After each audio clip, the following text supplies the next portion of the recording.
Alright, welcome back guys, Pro Play Games YouTube channel. Sean here for Pro Play Games sponsor team. Just want to start the video off by saying again, congratulations to Pro Play Games for the Ultra Pro sponsorship, and everyone out in Atlanta, YCS Yu-Gi-Oh! Who did well out there. Congratulations to them as well. Today we're doing a deck profile on one of the decks that we played for the feature match. I'm here with Tim Lay for Pro Play Games as well. And we're going to be looking at his deck. He played Yveltal Zoroark against me, against Waterbox. So we're going to go over the deck here. Take it away.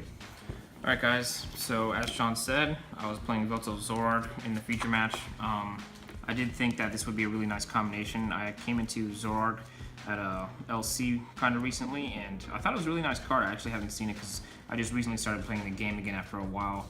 I took a bit of a break for a while, but yeah, anyways, I did play against a kid that was playing the Zoroark deck. I thought it was a really nice concept, so I was like, you know what, I think that I'm going to try and build a deck. This is kind of just what I came across in mind, because Yveltal is a really nice attacker. Evil Ball, as everyone knows, 20+20 for each energy between the two, and Y Cyclone to not only get for the 90 damage or 100 if you have the band on it, but you also get to move the double colorless either to another Yveltal or as Zoroark on the bench, because Zoroark is a really nice attacker. When you let your opponent set up, a couple Pokemon on the bench, all of a sudden you bring Zoroark out, hitting for 160 or whatever. It's definitely a really nice tech to have, and the ability to stand in to not need a switch to retreat the Yveltal in case he is injured or whatever the case is also really nice. I play the Flowstone on it to make sure I have the free retreat too, which is really good. Obviously, you play the Zoroark because you have to play the Zoroark. You're pretty much never going to use the Zoroark attack, but you do play the Darkness Energies just in case. Shaman. Yeah, Shaman is a really nice card, so I pretty much will play it in almost everything I play. I did play the tech Tauros because switching out of an Yveltal into a Tauros after an Yveltal has taken some damage is really nice. Onto the support line, I played for Professor Sycamore.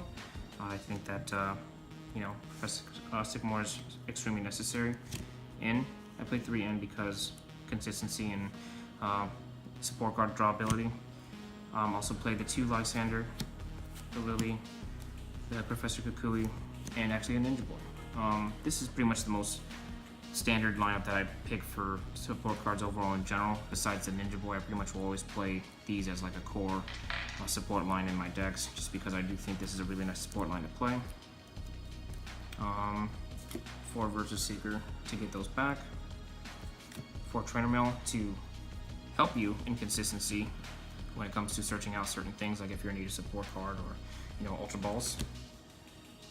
I also play the Nest Balls because searching out Pokemon is necessary. I use the Ultra Balls mostly for the Shamans because of the ability, but I also play the Nest Balls to grab out Yveltals and even Zoruas just to kind of start setting up.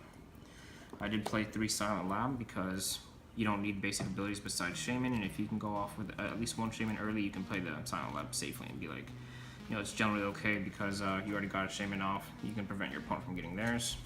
2 Fighting Fury Belts and 2 Flowstones. Need the Flowstones on the Zoroarks to freely move your Pokemon around, and then the Fighting Fury Belt to boost the Yveltal. As recovery, I played a Special Charge and a Super Rod. Yeah, definitely need to recover those energies when you lose them, so played those. Definitely came in handy a lot. And then for the energy line, I did play 8 Darkness Energy. I feel like 8 is a pretty nice number. Since I'm not playing Max Lights, I don't really need to overload with Darkness Energies, and then I played 4 DCEs. DCE is really nice because, like I said, you can Y Cyclone it off the Yveltal into the Zoroark, and it also powers up the Tauros. So overall, I think it's a really nice deck. Not a whole lot I think it would change because I think that it's pretty strong on its own. The ability to Silent Lab to lock down, free moving around with Zoroark, and the strong power of Yveltal. The deck's a really nice deck. Yeah, that's pretty much all I got to say about the deck because deck's pretty straightforward. Definitely like the deck a lot. I'll probably play it at this next event coming up for myself, but still have a couple different concept things I'd like to try with other things, so that may not be the case. Yeah, thanks everyone for watching. Hope you liked the deck.